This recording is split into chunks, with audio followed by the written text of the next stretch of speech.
I started painting when I was 5 years old. I don't mean your typical childhood paintings. I turned out work at a near-professional level. My mother was an artist, so one day she encouraged me to try watercolouring, and from there I took off. I can still picture her reaction when she came over to see how I was faring. She stopped, dead, behind me, a slight gasp escaping her. Charles, this is... well, it's amazing! How did you do this? She exclaimed, picking it up for a closer look. I shrugged. I hadn't really tried that hard. I just thought of what I wanted to paint, and made it. My mother looked at me with overflowing pride, bringing the painting down to show my father. His reaction was similar. They both gawked at it, and then at me, making me feel slightly embarrassed. They framed the sunset and displayed it in the living room wall. It would soon be joined by hundreds of similar paintings, all made to look like the sky at different times of day. In only a few years I had achieved more than moderate success selling my paintings. My mother would take them alongside her own work, putting all of the money that she had made off of them into a savings account for me. When I reached high school, my paintings were so realistic that they were often mistaken for photographs. My parents were convinced that this would become a career for me, that I had found my calling early on and would never deviate from it. When I was near graduating, I started to feel the pressure of choosing a school to attend. My parents did their best to let me figure it out on my own. They were more than a little bit disappointed when I told them I wanted to take a year off. However, I continued painting a skyscape each week so that my mother could take them to the gallery. This was all I had to do to keep her off my back. It took little effort on my part. The paintings had become second nature by then. I started to grow tired of only painting the sky.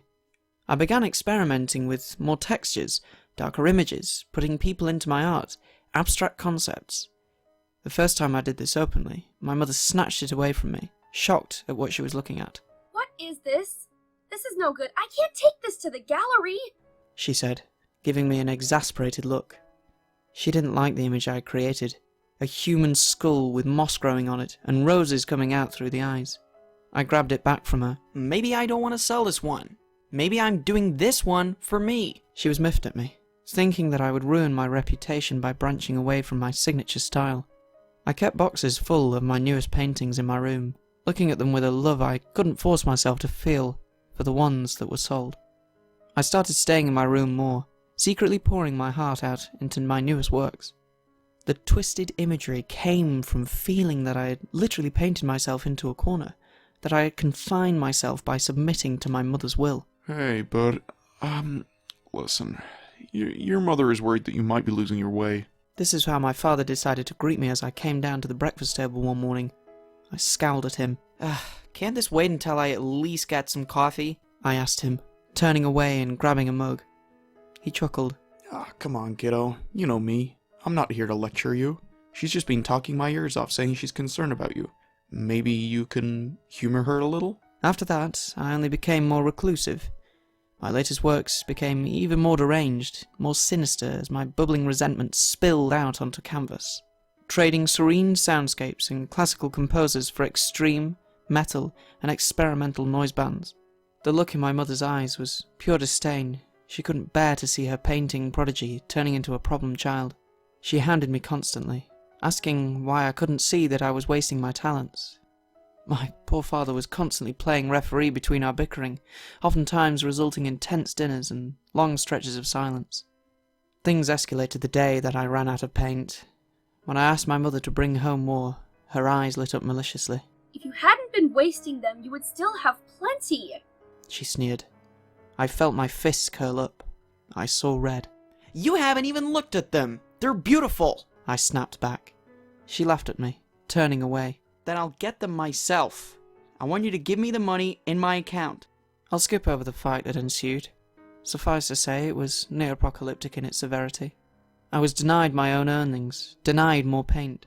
I nearly took my door off its hinges when I slammed it shut. Fuming, I paced my tiny room relentlessly and put on the angriest music I could. The sun finally started its descent from the sky. Inspiration struck me as I watched the valley turn into crimson hue. Reinvigorated, I prepared for my next painting. I looked down at my work, completely smitten. I had made it straight from my own being, literally putting my life force into it. It was bleak, morbid, raw. It spoke in a way that none of the others could. My bandaged forearm throbbed in the background, completely drowned out by the joy I felt for my creation. I had a smile plastered on my face as I smugly came down to breakfast the next morning. I wanted to paint the expression on my mother's face, such delicious rage, the way she bit her lips to keep from shouting at me, so painfully restrained and bursting at the seams to unleash on me. When my father left for work, I went back upstairs, ignoring her entirely, even when she asked what I thought was so funny. My walls were covered in paintings, other artists' work, posters, tapestries, but behind them they were eggshell white. 4 blank, sprawling canvases to use. I ripped everything away, tossed it all aside from my newfound obsession. I began working, going deeper than I had last time. A corner of my wall was halfway done when I started to feel extremely lightheaded. I had to stop. I went downstairs in the middle of the night to see a pile of paints on the table. A card that expressed a long overdue apology sat on top. I cackled out loud. What use did I have for them? I had evolved. I had found my true calling. Spitefully, I tossed the card in the trash and left the paints on the table. Over the next year, I had nearly filled up the space on my walls. I barely left my room. When I did, I kept it locked. My parents both tried cornering me to find out why I wasn't even trying to paint anymore. I cold-shouldered both of them, never quite able to keep the ghost of a smile off my face at their stupidity. Many different faces greeted me with their tortured, anguished expressions every time I opened my door. Intertwined and entangled with the thick vegetation around them, they reached their bony hands towards me in desperation. Skeletal remains scattered the ground around the prisoners, serving them as a glimpse into their future. No matter what direction I turned, they seemed to follow my movement. I would spin slowly in the middle of the floor, gazing at all I had done. One night, I finally came to the realization that I had forgotten my last piece of canvas. I had a whole ceiling to utilize. I pulled my bandages away, looking at the seeping wounds beneath. Many of the places I had taken from had scarred over, a work of art in themselves. I stood atop a chair, dabbing at my wounds, painting the sky. Before long, the outlines of the sun and moon appeared. Clouds circled them menacingly. I would need to take more. I planned to finish that night. I went deeper than I intended to. The incision gushed endlessly. I scrambled up the chair, trying my best not to waste a single drop. The brush scribbled frantically in my shaky hands. I created stars and birds, gave life to angels and demons. The walls began to blur when I was nearly finished. My vision faded in and out, my heartbeat uncomfortably slow. As my head nodded and I lost my grip on the brush, I realized I was falling.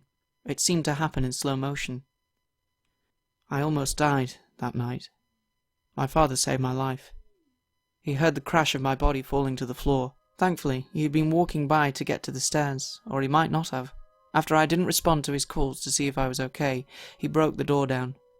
I can only imagine the confusion and terror he felt when he saw my masterpiece for the first time, the demonic images reaching for my lifeless body, bleeding out on the floor.